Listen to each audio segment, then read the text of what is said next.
Olá, queridos!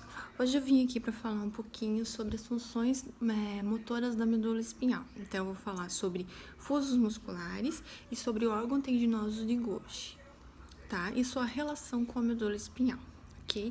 Me acompanhe que eu vou demonstrar de uma forma ilustrativa. Então, eu trouxe aqui o desenho para começar a explicar para vocês. Então, vamos começar falando do fuso muscular. Então, aqui eu tenho o desenho da medula espinhal e aqui a gente tem aqui tanto a parte posterior quanto a parte anterior. Na parte anterior, a gente vai ter os neurônios motores anteriores, tá? Então, não esqueçam que esses aqui são neurônios motores, tá? Anteriores. Porque os neurônios sensitivos, eles entram pela parte posterior, lá uma revisãozinha, né? Então, os sensitivos, eles entram pela parte posterior e os motores, eles saem pela parte anterior da medula, ok? Então, esses dois são conhecidos como neurônios motores anteriores, tá? Então, os neurônios motores anteriores, eles são divididos em neurônio motor alfa, que é este daqui, e o neurônio motor gama, que é este daqui. O neurônio motor alfa, ele tem um diâmetro maior. Então, ele vai levar a informação, ele vai levar uma resposta motora lá para as fibras musculares extrafusais. São as fibras conhecidas como extrafusais porque elas estão na parte mais externa do fuso muscular, tá? São fibras maiores. Então, esse neurônio motor alfa, ele leva a informação motora, ele leva uma resposta motora para 3 a centenas de fibras musculares. E essa partezinha aqui, ela é conhecida como placa motora ou unidade motora, ok? O outro neurônio motor anterior, ele é o neurônio motor gama, tá? Então, a gente falou sobre o neurônio motor alfa, agora vamos falar sobre o neurônio motor gama. O neurônio motor gama, ele vai ir diretamente lá para quem a gente quer falar, que é o fuso muscular, ok? Ele é menor que o neurônio motor alfa, tá? E ele inerva menos fibras do que o neurônio motor alfa. Deve ser por isso que ele é um pouco menor. Então, ele é como se fosse a metade do tamanho de um neurônio motor alfa. Então, ele vai levar a informação lá diretamente para o fuso muscular e essa parte motora, ela vai inervar somente as extremidades desse fuso muscular, porque o fuso muscular, ele está bem na parte interna do músculo, ele é como se fosse ele é o centro do músculo, né? Então, o fuso muscular, bem no centro do fuso muscular, é como se não tivesse uma resposta motora. Ele funciona apenas como um órgão, bem nessa parte central aqui, ó. Ele funciona apenas como um órgão sensitivo, ok? O que vai ocorrer de resposta motora nesse fuso muscular é nas extremidades do fuso, tá? Essas extremidades, elas são responsáveis pelo tônus muscular, pelo controle do tônus muscular. E esta parte aqui mais interna, ele é um receptor sensitivo. Então, esta parte mais interna, essas fibras mais internas aqui, elas são o quê? São as fibras intrafusais, tá? O nome delas é fibras intrafusais. Então, além do que, o fuso ele é dividido em 2 tipos de fibras, que eu vou explicar aqui do ladinho. Então, como se eu tivesse pegado... Ai, tá desfocando, desculpa aí, pessoal. Então, como se eu tivesse pego essa parte aqui do fuso e aumentasse de tamanho aqui do lado. Então, eu peguei o meu fuso muscular, aumentei ele aqui de tamanho, tá? Então, lembrando que o fuso muscular é a parte mais interna da fibra muscular, tá? Lembra lá que eu falei que a parte bem central do fuso muscular, ela é apenas sensitiva? Então aqui é como se fosse a parte bem central do fuso muscular. Aonde a gente vai ter essas bolinhas aqui são os núcleos, que tem como se fosse uma célula. Vamos imaginar que é uma célula. Então, esses núcleos, eles vão estar dispostos dentro desse fuso muscular, bem na parte central, tá? E Por isso que ele é dividido em fibras que vão ter dois nomes. O fuso muscular, ele vai ser dividido em dois tipos de fibras musculares, que são as fibras em cadeia nuclear, porque o núcleo está disposto em fila, e fibras em saco nuclear, porque os núcleos eles estão espalhados. E aqui como se formasse um saco, né? Como se fizesse uma bolsinha, não é?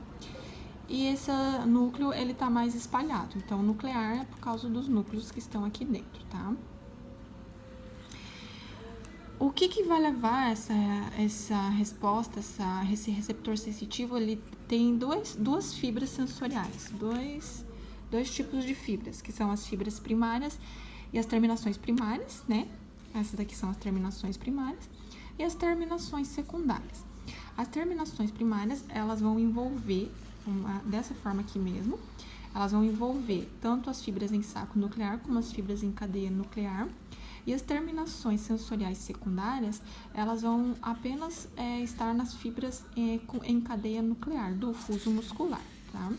Então, lembrando, isso daqui é um fuso muscular, que ele está dividido em cadeia nuclear, em fibra em saco nuclear.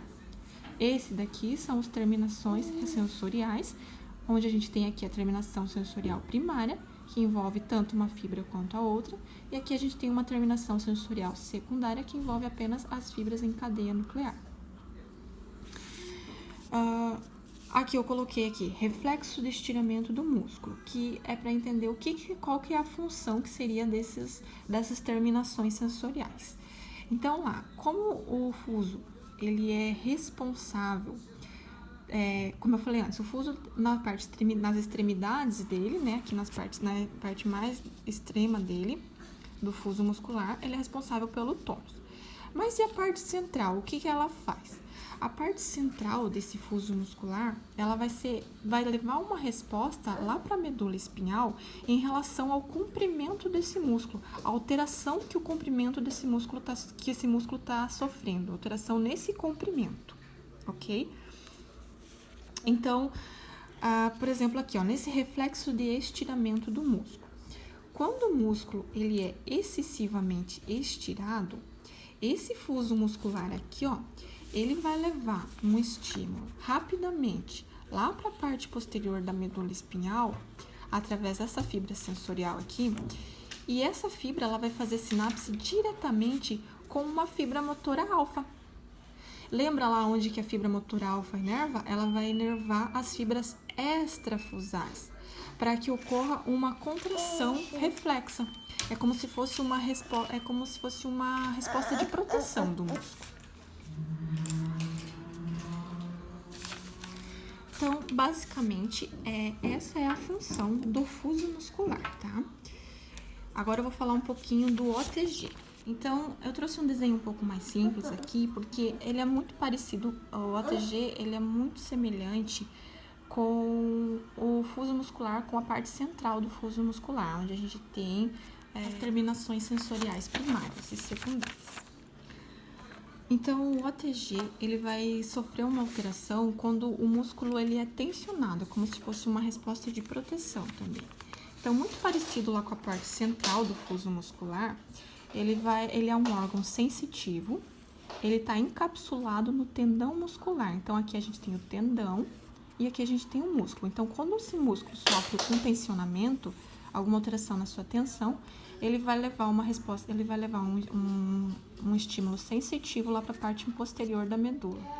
E vai trazer uma resposta também reflexa para esse músculo. Essa resposta, essa resposta ela vai ser mais uma resposta inibitória para que esse músculo não sofra alguma lesão, alguma alteração, um tensionamento excessivo. Então, o fuso muscular, ele vai fazer sinapse com interneurônios lá na medula espinhal, ele não vai ser diretamente, né? E ele vai trazer uma resposta inibitória para esse músculo, no tensionamento excessivo desse músculo. Então, a principal diferença entre o fuso muscular e o OTG é que, vamos lá, primeiro, o OTG ele está no tendão do músculo e ele vai estar recebendo informação decorrente da tensão do músculo. O fuso muscular, ele está diretamente no músculo, ele está na parte mais central do músculo. E ele vai estar sofrendo alguma alteração, ele vai estar levando alguma informação decorrente do estiramento ou do comprimento desse músculo. Então esse foi o vídeo de hoje, eu espero poder ter ajudado vocês, pelo menos um pouquinho.